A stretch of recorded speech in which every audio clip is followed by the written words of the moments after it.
Turabasuhuje mwe mwese muteze amatwi Yesoko TV, uyu ni umwanya tuba tugenda tubagezaho amakuru y'imyidagaduro agiye atandukanye ari kuvugwa haba hano mu Rwanda ndetse no hirya no hino mu isi.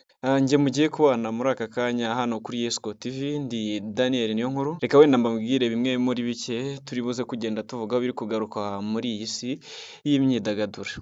Turi buze kuvuga ku kirori cya Vestine na Dorcas, ni itsinda ry'abakobwa babiri ba hariya mu karere ka Musanze, aho bagiye gutaramira hariya mu gihugu cya Canada. Turi buze kubabwira nanone igitaramo cy'umuhanzi Mucyowera Jessica, ni igitaramo ateganya gukorera hariya muri Camp Kigali, akaba ari igitaramo cyo kuramya no guhimbaza Imana, giteganyijwe kuba ku itariki 2 Ugushyingo. Turi buze no kugaruka muziki ku munsi w'ejo, Kalomba Gael uzwi ku izina nka Coach Gael yari yitabiriye ikiganiro cya Password, ni ikiganiro kibera kuri televiziyo Rwanda. Turi buze kureba byinshi bimwe yagiye yatangarije n'imishinga myinshi afite muri uyu mwaka. Wenda mu gutangira reka duhere kuri kino gitaramo cya Vestine na Dorcas, aho bagiye gutaramira muri Canada. Ni igitaramo cyari giteganyijwe kuba muri 2020 ariko baza kugisubika, aho Irene Murindahabi ureberera aba bakobwa, aho yatangaje ko yabonaga iki gitaramo kigiye kibamo akavuyo aza kugihagarika. Kuri ubu rero Murindahabi akaba yamaze kwemeza ko iki gitaramo noneho kigiye kubera i Vancouver muri Canada, ni ukuvuga ku itariki ya 18 Ukwakira uyu mwaka. Murindahabi yavuze ko iki gitaramo cya mbere bashobora kuzagihera i Vancouver, ariko akaba yakomeje avuga ko bari gutekereza uburyo iki gitaramo cyazakomerezwa mu yindi mijyi hano muri iki gihugu cya Canada, kuko ngo bashobora kuzamarayo umwaka wose urenga.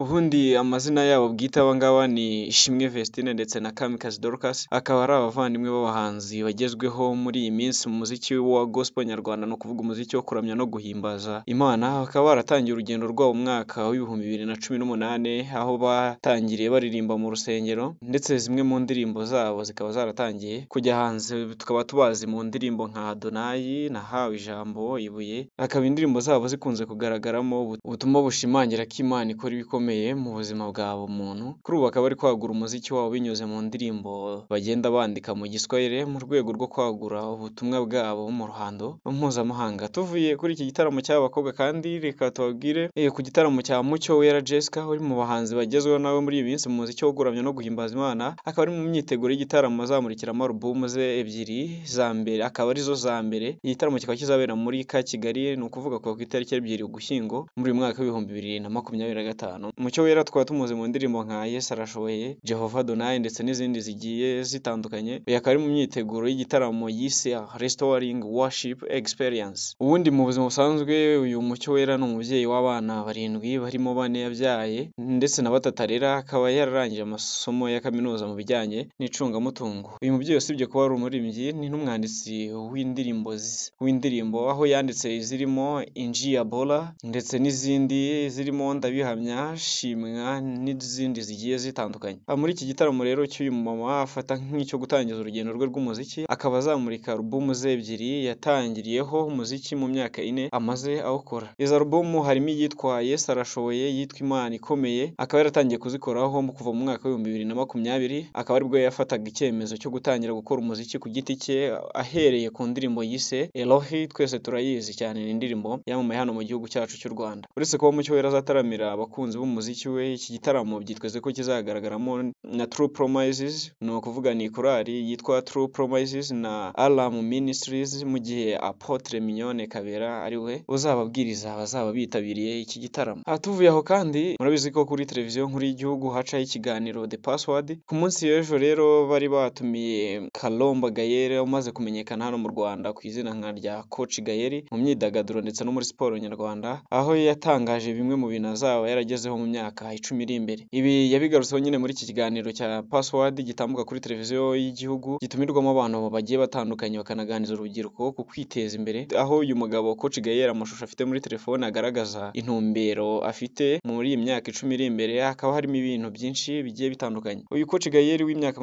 37 akaba yaravuze ko ashaka gushinga ikigo gifasha abana b'imfubyi nibura 7,000 no kuzandika ibitabo birimo kimwe azashyira hanze amaze kugira imyaka 40. Urumva ko ko uyu mugabo rwose afite intumbero iri hejuru cyane. Nanone mu bindi yagarutseho kandi yavuze ko ashaka gukora igitangazamakuru kigishwa ubushabitsi. Nanone uyu mugabo yavuze ko ibintu byo gukora ingendo mu ndege rusange bimugora, ariko akaba yatangaje ko ashaka kuzagura indege ye bwite zimwe tuzi nka private jet, ndetse akagira na kompanyi igura izindi, no kuba umuntu ufite ubuzima buzira umuze kubera siporo. Uyu mugabo nanone kandi akaba yakomeje muri icyo kiganiro ubwo n'ubundi cya Password, akaba yakomeje agira inama urubyiruko rwari rwitabiriye iki kiganiro, avuga ko kugira inzozi ari byiza, ariko nanone umuntu uzifite aba agomba kugira icyo akora kugira ngo azigereho. Uyu mugabo kandi usibye kuba umushabitsi, yigeze kuba n'umuvugabutumwa ubwo yabaga mu Buhinde, akaba yabajijwe niba mbese yazakomeza uyu mwuga w'ubuvugabutumwa, avuga ko kuri ubu ngubu umuhamagaro we ushobora kuba yarahindutse, bigoye ko yasubira muri uwo murimo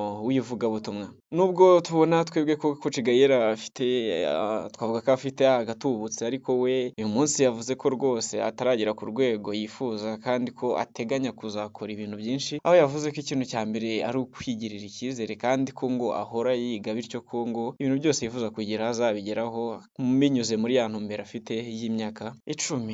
Tuvuye kuri uyu Coach Gaël kandi Muhoza Travis Ele, uyu nguyu turamuzi cyane, aherutse kwegukana ikamba rya Miss Uganda. Yavuze ko mu gihe gito gishize akaba yaragiye ahura n'abantu benshi bakunda kumwita umunyarwandakazi. Bamwe bagendaga bamubwira ko atari umunya-Uganda, ahubwo ko akwiye gusubira iwabo mu gihugu cy'u Rwanda. Uyu mukobwa ibyo bintu akaba ari ibintu bimubabaza cyane, aho uyu mukobwa yavuze ko adafite ubushobozi bwo guhindura ibyo abantu bamuvugaho, agashimangira ko ashyira imbaraga ze zose mu gukora cyane ndetse no kwiteza imbere muri rusange. Uyu Muhoza Travis Ele yatorewe kuba Miss Uganda, asimbuye uwo tuzi witwaga Natasha Nyonyozi, nawe wari wasimbuye Hana Kalema Tumukunde. Nanone dukomeje amakuru ari kugenda avugwa mu myidagaduro hirya no hino ku isi, urubuga tuzi nka Spotify ni urubuga tumenyereweho cyane, rukunda kugaragaza urutonde rw'indirimbo zabaye za mbere. Urubuga rero rwatangaje ko urutonde rw'abahanzi bakunzwe cyane kurusha abandi mu njyana ya Afrobeat. Iyi ni injyana ikomeje kwigarurira imitima ya benshi ku isi muri uyu mwaka w'2025, aho Burna Boy yari uza ku rutonde ayoboye abandi bahanzi bakora injyana ya Afrobeat muri uyu mwaka wa 2025. Uyu Burna Boy tukaba tumuzi mu ndirimbo nka Common Person, Sweet Love, Tatata ndetse n'izindi zigiye zitandukanye tumuzi. Ibi rero Spotify yabitangaje kuri uyu wa kabiri tariki ya 30, aho ku ikubitiro Burna Boy yaza ku mwanya wa mbere ari uyoboye abandi bose mu njyana ya Afrobeat ku ruhando rw'isi muri uyu mwaka wa 2025. Uyu muhanzi akurikirwa n'umuhanzi Rema waje ku mwanya wa kabiri, ni mu gihe Wizkid yashyizwe ku mwanya wa gatatu, naho umuhanzi Asake aza ku mwanya wa kane. Urutonde rwa Spotify rukaba rusozwa n'umuhanzi Ayosari waje ku mwanya wa gatanu, n'umunya Nigeria. Kugeza ubu igikomeje kuvugisha abantu nuko umuhanzi Davido usanzwe ufatwa nk'umwe mu bakomeye mu njyana ya Afrobeat, ndetse akaba ari no mu bahanzi bafatwa nk'aho aribo barenze abandi muri iyo njyana muri Nigeria, atigeze agaragara kuri urwo rutonde, mu gihe bagenzi be nka Burna Boy na Wizkid aribo barwihariye. Ariko nyamara bikaba bivugwa ko uyu muhanzi Davido we atagaragaye ku rutonde mu 10 ba mbere baza kuri uru rutonde, kandi bifatwa nk'aho iyi njyana ya Afrobeat ariye muri iki gihugu cya Nigeria. Urubuga rwa Spotify kandi rwanatangaje ibihugu bikurikira cyane injyana ya Afrobeat kurusha ibindi ku isi, aho kugira umwanya wa mbere haza Ubwongereza, hagakiraho Ubudage ndetse na Nigeria ikomokamo iyi njyana ya Afrobeat. Umuhanzi nyarwanda The Ben n'umuhanzi w'umunya-Uganda Cindy Sanyu nabo bategerejwe mu gitaramo cyo kwisubiza ubwigenge bwa Uganda kizabera hariya mu mujyi wa Amsterdam, no kuvuga mu gihugu cy'Ubuholandi. Igitaramo kikaba giteganyijwe ko kizaba ku itariki ya mbere kwa 11 uyu mwaka, nejo bundi kiregereje cyane. Ni igitaramo cyiswe UG63 Independence Liberation, kikaba kizatangira saa sita z'ijoro kikageza mu gitondo, no kuvuga ko kizakesha ijoro ryose, ariko mbere y'uko iki gitaramo gitangira kikazamanzirizwa n'icyitwa Independence Dinner, kizaba ku isaha y'isa 10 kugeza nyine ku isaha y'isa sita z'ijoro, aho iki gitaramo nyirizina kizaba gitangira. Ni igitaramo kizaba kigamije gufasha abanya-Uganda batuye muri uriya mujyi wa Amsterdam kwizihiza imyaka 63 Uganda imaze ibonye ubwigenge. Sibyo gusa kandi kuko nanone hano i Kigali hagiye kubera igitaramo cy'urwenya kizahuriramo abanyarwenya bagera kuri 11 bo mu bihugu bigiye bitandukanye. Ni igitaramo kizaba mu ndimi zitandukanye, mu iserukiramuco rizamara ibyumweru bigera kuri 3 byose. Nyuma yaho tuzi Jams Comedy, ni igitaramo gihuza abanyarwanda aho bagenda basetsa abantu. Rero tukaba tugenda none kwakira ikindi gitaramo kizahuza abanyarwenya bagera kuri 11 bavuye mu bihugu bigiye bitandukanye hirya no hino ku isi. Muri ibyo bihugu wenda hazaba harimo abo mu Rwanda, Burundi Burundi, Repubulika Iharanira Demokarasi ya Kongo, Uganda, Guinea ndetse na Kenya. Ibi bikaba bizafasha aba banyarwenya kuganira uko bateza imbere impano zabo ndetse n'ubunararibonye bwabo. Si ibyo gusa kuko hazagaragaramo ahitwa Babu Prince, Rusine, Kigingi bo mu Rwanda, Anko ndetse n'abandi bagiye batandukanye. Iri serukiramuco rero rikaba rizabera mu bice bigiye bitandukanye by'uno mujyi wa Kigali, wenda nk'irya mbere rizaba ku itariki ya 23 kugeza 24 z'ukwa cumi, rizabera muri Institut France, ni ukuvuga hano mu mujyi wa Kigali, ndetse no muri Kigali Universe hakaba naho hazabera iserukiramuco, ni ukuvuga kuva ku itariki ya 30 kugeza ku itariki ya 31 y'ukwezi kwa cumi n'ubundi tuzaba twinjiramo. Nanone dukomeje amakuru ari kuvugwa nanone mu myidagaduro, umuraperi w'icyamamare uzwi ku izina rya Wiz Khalifa akaba yatunguye benshi ubwo yatangazaga ko rwose ibintu by'inzoga by'ibisindisha abiretse burundu, nyuma ngo yo gusanga ko zatumaga atamera neza kuko ngo zituma umubiri we ujagarara ndetse agahora ahangayitse. Uyu Wiz Khalifa akaba avuga ko kuva yazereka ubu aribwo ameze neza ndetse akaba yumva atuje. Ubwo rero reka turebe si ibintu uyu muhanzi w'icyamamare Wiz Khalifa yavuze se azabishobora cyangwa nyuma yaho tangaza ibindi, reka tubitege amaso. Naho hashize igihe havuga urubanza rwa P Diddy, ariko kuri ubu bushinjacyaha muri uru rubanza rw'uyu mugabo P Diddy rukaba rwasabye ko uyu muraperi acirwa igihano cy'imyaka 11 y'igifungo ndetse n'ihazabu y'amadolari agera ku bihumbi 500 by'amadolari y'Amerika. Ibi bikaba bibaye nyuma y'uko uyu muraperi aherutse guhamwa n'ibyaha bishingiye ku ihohotera rishingiye ku gitsina ndetse no gutwara abantu agamije kubakoresha imibonano mpuzabitsina ku gahato. Ni mu gihe mama we yasabaga ko byibuze bamukatira igihano cy'amezi agera kuri 12. Urubanza rw'uyu muhanzi P Diddy rukaba rukomeje kugenda ruhindura ibintu. Reka turebe se iki gihano bari kumusabira kirubahirizwa, reka nabyo tubihanga amaso. Nanone abaraperi kazi babiri bakunzwe muri iyi si, ni ukuvuga witwa Cardi B ndetse na Nicki Minaj, bongeye kugaragara mu ntambara y'amagambo ku mbuga nkoranyambaga, aho buri wese yirata kuba kari ukomeye muri uyu muziki wa rap, kuvuga mu rwego rw'abagore. Bikaba byatangajwe Cardi B yibasiraga Nicki Minaj amwibutsa ko imyaka amaze mu muziki akaba adahabwa agaciro nk'abandi bahanzi bakomeye bo mu gihe kimwe nabo hari ikibazo gikomeye ibi ngo bimushira hasi, akaba avuga ko atari ku rwego rumwe n'uyu Nicki Minaj.